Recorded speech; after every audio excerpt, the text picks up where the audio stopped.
Welcome back to clean news Rajasthan. चलिए देखते हैं राजस्थान की 15 फटाफट बड़ी खबरों को। आर्थिक सर्वेक्षण 2025-26 में राजस्थान के वित्तीय प्रबंधन और नवाचारों की सराहना। मुख्यमंत्री भजनलाल शर्मा के नेतृत्व में राजस्थान में वित्तीय अनुशासन, संसाधनों में कुशल उपयोग और विकासोन्मुखी खर्च से आर्थिक बुनियाद मजबूत हो रही है। भारत सरकार के आर्थिक सर्वेक्षण 2025-26 में राज्य की आर्थिक प्रबंधन, सामाजिक स्वास्थ्य क्षेत्र में नवाचार, बेस्ट प्रैक्टिसेस और प्रशासनिक सुधारों को विशेष रूप से रेखांकित किया गया है। आर्थिक सर्वेक्षण में राजस्व संतुलन बनाने के प्रयासों और राजस्व घाटे में कमी को भी उल्लेखनीय बताया गया है। राजस्थान को मनरेगा में बड़ी राहत, 1103 करोड़ रुपए जारी। राजस्थान को मनरेगा योजना के तहत बड़ी वित्तीय राहत मिली है। सामग्री मद के लिए कुल 1103 करोड़ रुपए की राशि जारी हुई है।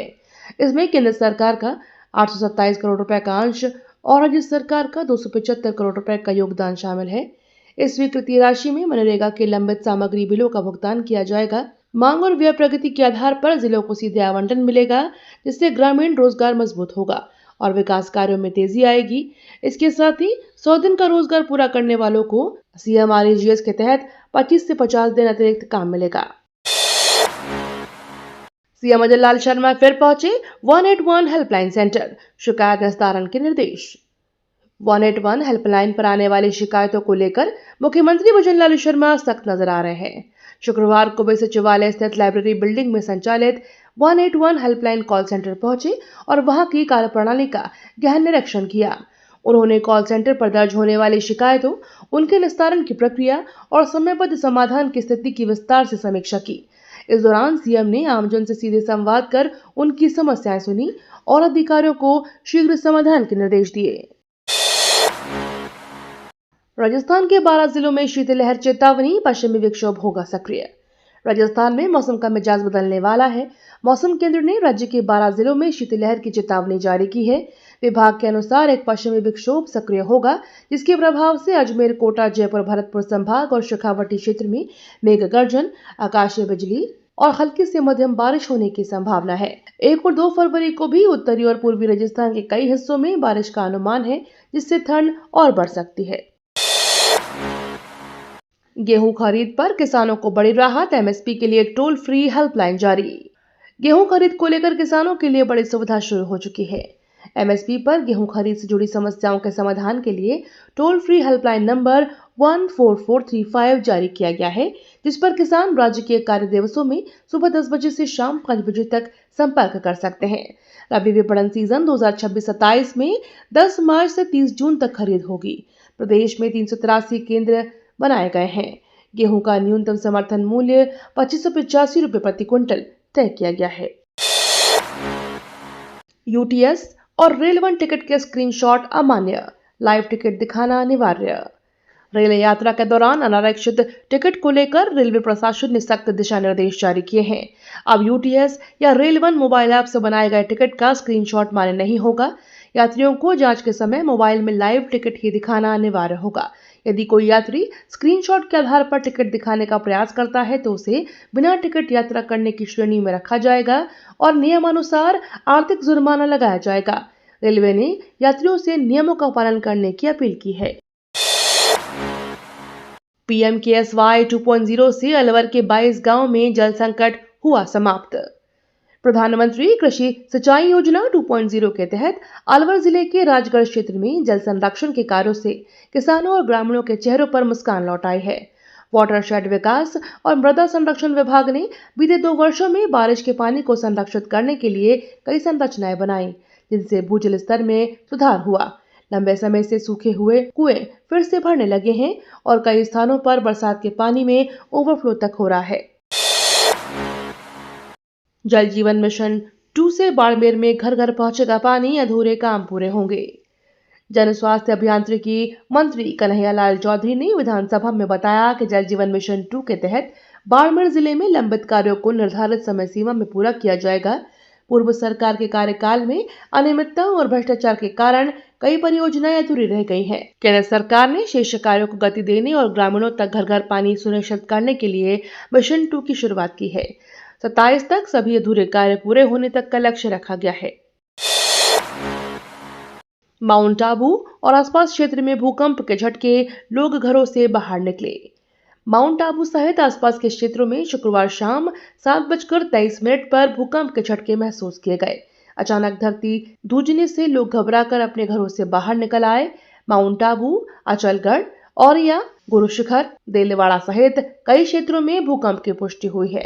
हालांकि भूकंप की तीव्रता मामूली होने के कारण कोई नुकसान की खबर नहीं है और लोगों ने राहत की सांस ली है। प्रशासन ने भी फिलहाल स्थिति सामान्य होने की जानकारी दी। विधानसभा में गरमाया माहौल, विधायक बुढ़ानिया बोले, सामाजिक हालत गंभीर चिंता का विषय। राजस्थान विधानसभा के बजट सत्र के दौरान राज्यपाल के अभिभाषण पर धन्यवाद प्रस्ताव की बहस में सत्ता पक्ष और विपक्ष के बीच तीखी नोकझोंक देखने को मिली। इस दौरान तारानगर से कांग्रेस विधायक नरेंद्र बुढ़ानिया और बहरोड से भाजपा विधायक जसवंत यादव के बयानों से सदन का माहौल गर्मा गया। बुढ़ानिया ने सामाजिक परिस्थितियों पर चिंता जताते हुए कहा कि प्रदेश में सिर्फ लड़कियां ही नहीं बल्कि 4-4 बच्चों की माएं भी घर छोड़ रही हैं, जो बेहद गंभीर स्थिति है। उन्होंने पक्ष और विपक्ष से मिलकर इस पर विचार करने की अपील की। छापाला भैरोजी मेले में पहुंचे ओम बिरला, हर गांव विकास का संकल्प। लोकसभा अध्यक्ष ओम बिरला शुक्रवार को कोटपुतली क्षेत्र के कुहाड़ा गांव पहुंचे, जहां उन्होंने प्रसिद्ध छापाला भैरोजी के मेले में भाग लिया। इस दौरान उन्होंने बाबा भैरोजी के दरबार में मत्था टेककर क्षेत्रवासियों की सुख समृद्धि की कामना की। मेले में मौजूद लोगों को संबोधित करते हुए ओम बिरला ने कहा कि विकसित भारत अभियान के तहत हर गांव और एक व्यक्ति को विकास सुनिश्चित किया जाएगा। उन्होंने सामूहिक प्रयासों से विकास कार्यों को आगे बढ़ाने का आह्वान किया। राजस्थान बजट 2026-27, किसानों को बड़ी उम्मीदें, पिछली घोषणाओं का 75% धरातल पर। राजस्थान के अन्नदाता आगामी बजट 2026-27 से बड़ी उम्मीदें लगाए हुए हैं। मुख्यमंत्री भजनलाल शर्मा ने किसानों की आय दोगुनी करने और महिला किसानों को मुख्य धारा में लाने के लिए नई प्रोत्साहन स्कीम की संभावना जताई है। पिछले बजट की घोषणाओं का 75% लाभ पहले ही किसानों तक पहुंच चुका है, जबकि शेष 25% लाभ मार्च तक धरातल पर असर दिखाएगा। इससे किसानों की रोजमर्रा की आर्थिक स्थिति में सुधार और कृषि क्षेत्र में विकास की उम्मीदें बढ़ गई हैं। देश में एमबीबीएस सीटों की संख्या बढ़ी, नई 5,000 सीटें जुड़ी। देश में एमबीबीएस सीटों की कुल संख्या अब 1,29,000 हो गई है, जिसे इस वर्ष नई 5,000 सीटें शामिल हुई हैं। नेशनल टेस्टिंग एजेंसी मई 2026 में नीट यूजी परीक्षा आयोजित होगी, जिसके लिए ऑनलाइन आवेदन फरवरी से शुरू होंगे।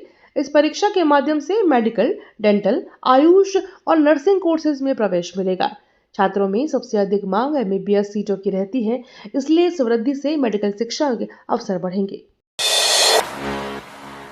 रणथंभौर सफारी में मोबाइल फोन पर रोक, सुप्रीम कोर्ट गाइडलाइन के तहत वन विभाग ने निर्णय।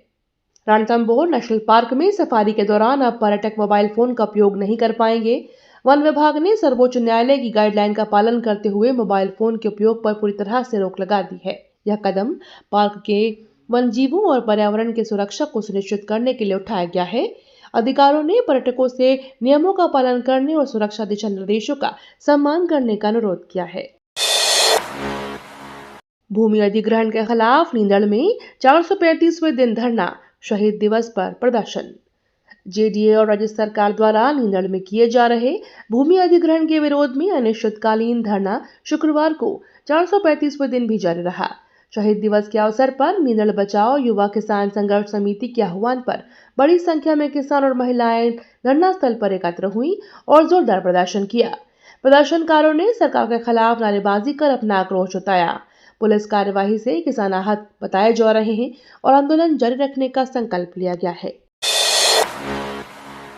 मरु महोत्सव 2026 का भव्य आगाज, कुसुम बनी miss Moomal, Manish mister desert. स्वर्ण नगरी जैसलमेर में विश्वविख्यात 3 दिवसीय मरु महोत्सव 2026 का शुक्रवार को भव्य और ऐतिहासिक शुभारंभ हुआ। रेत के समंदर के बीच लोक संस्कृति, परंपरा और रंग बिरंगे कार्यक्रमों ने खास आकर्षण बिखेरा। समारोह की शुरुआत भगवान लक्ष्मीनाथ मंदिर में पूजा अर्चना और आरती से हुई, जिसके बाद भव्य शोभा यात्रा निकाली गई। प्रतियोगिता में 83 लाख रुपए के गहनों के साथ कुसुम ने मिस मूमल का खिताब जीता, जबकि मिस्टर डेजर्ट का ताज मनीष के सर सजा। राफल्स विश्वविद्यालय में विजन 2030 उद्योग और शिक्षा से अगली पीढ़ी सशक्त बनाएंगे। राफेल्स विश्वविद्यालय में विजन 2030 विषयक मंथन आयोजित किया गया, जिसमें उद्योग और शिक्षा के बीच दूरी कम कर अगली पीढ़ी को सशक्त बनाने पर जोर दिया गया है। इस आयोजन में शिक्षा विशेषज्ञों और उद्योग जगत के प्रतिनिधियों ने भाग लिया। उन्होंने नई तकनीक, नवाचार और व्यावसायिक कौशल को पाठ्यक्रम में शामिल करने की दिशा में कदम उठाने पर विचार विमर्श किया। कार्यक्रम का उद्देश्य छात्रों को भविष्य के लिए तैयार करना और रोजगार योग्य बनाना बताया गया। पैलेस ऑन व्हील्स से पहुंचे पर्यटक, रेलवे स्टेशन पर मेवाड़ी स्वागत और दुर्ग भ्रमण। विश्व प्रसिद्ध luxury train palace on wheels शुक्रवार को अपने 15वें फेरे में चित्तौड़गढ़ पहुंची। इस यात्रा में अमेरिका, यूके, ताइवान, दक्षिण अफ्रीका सहित कई देशों के पर्यटक और अप्रवासी भारतीय शामिल थे। रेलवे स्टेशन पर उनका पारंपरिक मेवाड़ी स्वागत किया गया। इसके बाद पर्यटकों को वर्ल्ड हेरिटेज चित्तौड़गढ़ दुर्ग का भ्रमण कराया गया। इस फेरे में नेशनल ज्योग्राफी टीम के 13 सदस्य भी शामिल थे, जिन्होंने ट्रेन यात्रा और दुर्ग की झलक कैद की। राजस्थान में 9 ग्रीनफील्ड एक्सप्रेसवे यात्रा होगी तेज और आसान। राजस्थान में 9 ग्रीनफील्ड एक्सप्रेसवे का निर्माण किया जाएगा, जिससे राज्य में सफर और सुविधाजनक और तेज होगा। इन परियोजनाओं की कुल लागत 1 लाख करोड़ रुपए से अधिक है। फिलहाल 2 एक्सप्रेसवे पर काम शुरू हो चुका है। पहले चरण में कोटपुतली, किशनगढ़ और ब्यावर भरतपुर एक्सप्रेसवे पर निर्माण कार्य शुरू किया गया है। इन दोनों परियोजनाओं का निर्माण नेशनल अथॉरिटी ऑफ इंडिया द्वारा किया जा रहा है, जो राज्य में आधुनिक सड़क परिवहन को मजबूत करेंगे। उदयपुर में रेलवे 99 साल के लिए सिटी स्टेशन की जमीन देगी लीज पर। उदयपुर में रेलवे प्रबंधन ने सिटी रेलवे स्टेशन की बड़ी जमीन को लीज पर देने की तैयारी शुरू कर दी है। रेल भूमि विकास प्राधिकरण RLDA की देखरेख में यह जमीन 99 साल के लिए लीज पर दी जाएगी। इस जमीन पर व्यवसायिक और आवासीय भवनों का निर्माण किया जाएगा। रेलवे का उद्देश्य शहर के बीच में संपत्ति का विकास करना है और जमीन में व्यवसायिक लाभ सुनिश्चित करना बताया गया है। ब्यावर में वकीलों का आक्रोश, मंत्री अविनाश गहलोत की घोषणा पर विरोध। राजस्थान सरकार के कैबिनेट मंत्री अविनाश गहलोत के जैतारण में दिए गए बयान के बाद ब्यावर जिला बार एसोसिएशन के वकीलों में भारी रोष है। वकीलों का आरोप है कि मंत्री ने न्यायालय परिसर के लिए बड़ से बिराटिया गांव के बीच 100 बीघा भूमि आवंटन की मंशा जाहिर की, जो वकीलों और आमजन के हितों के खिलाफ है। बार एसोसिएशन के इस फैसले का विरोध जताते हुए आंदोलन की चेतावनी दी है और सरकार से निर्णय पर पुनर्विचार की मांग की है। नरेश मीणा का जयपुर कूच मुकदमे वापस लेने की मांग पर पुलिस ने रोका। राजस्थान के टोंक जिले में देवली उनियारा विधानसभा सीट से निर्दलीय प्रत्याशी नरेश मीणा ने 11 सूत्रीय मांगों को लेकर जयपुर कूच का ऐलान किया। सोप थाना क्षेत्र के कोटडी मोड़ पर जनसभा के बाद उनके समर्थकों का काफिला नेशनल हाईवे 116 पर आमली मोड़ के पास पुलिस द्वारा बैरिकेडिंग कर रोक दिया गया। पुलिस ने कानून व्यवस्था बनाए रखने के लिए कदम उठाया। नरेश मीणा ने मुकदमों को वापस लेने की मांग पर जोर दिया। इंडिया स्टोन मार्ट 2026 में वैश्विक भागीदारी, विकास और तकनीक पर रहेगा फोकस। इंडिया स्टोन मार्ट 2026 का 13वां संस्करण 5 से 8 फरवरी तक जयपुर के JECC सीतापुरम में आयोजित होगा। यह आयोजन राजस्थान के पत्थर उद्योग को वैश्विक पहचान दिलाने में अहम भूमिका निभाएगा। इस बार यह स्टोन मार्ट अब तक का सबसे बड़ा संस्करण होगा, जो करीब 25,000 वर्ग मीटर क्षेत्र में 539 स्टॉल के साथ आयोजित किया जा रहा है। उद्योग मंत्री राज्यवर्धन सिंह राठौर ने बताया कि चीन, तुर्की, यूके, अमेरिका सहित कई देशों की भागीदारी इसे अंतर्राष्ट्रीय स्तर पर खास बनाएगी। जोधपुर में रिफ 2026 का भव्य आगाज, 78 फिल्मों का प्रदर्शन। जोधपुर में 5 दिवसीय राजस्थान इंटरनेशनल फिल्म फेस्टिवल रिफ 2026 का भव्य शुभारंभ होने जा रहा है। यह इस अंतर्राष्ट्रीय फिल्म महोत्सव का 12वां सत्र है, जिसमें देश विदेश की कुल 78 फिल्मों का प्रदर्शन किया जाएगा। फेस्टिवल निदेशक सोमेंद्र हर्ष के अनुसार इसमें भारत सहित America, UK, France, Germany, Australia, Italy, Singapore और वेनेजुएला के फिल्म मेकर्स की फिल्में शामिल हैं। पोलैंड कंट्री पार्टनर है, इसलिए उद्घाटन पॉलिश फिल्मों से होगा। जयपुर आर्ट वीक 5.0 में ग्लोबल कला का संगम, न्यूयॉर्क से ऐतिहासिक सहयोग।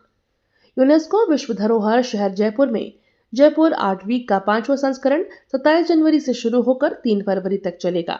Public arts trust of India PATI द्वारा आयोजित इस कला महाकुंभ में अंतर्राष्ट्रीय भागीदारी और न्यूयॉर्क के पार्सन्स स्कूल ऑफ डिजाइन के साथ पहला आधिकारिक सहयोग मुख्य आकर्षण है। राजस्थान इंटरनेशनल सेंटर में आयोजित समूह प्रदर्शनी में अमेरिका, भारत, दक्षिण अफ्रीका, चीन, कनाडा, दक्षिण कोरिया, जर्मनी, तुर्की और ताइवान की 19 उभरते कलाकारों की कृतियां प्रदर्शित की गई हैं। ये तो थी राजस्थान की बड़ी खबरें। रोजाना सबसे पहले अपडेट पाने के लिए क्लीन न्यूज राजस्थान को अभी सब्सक्राइब करें।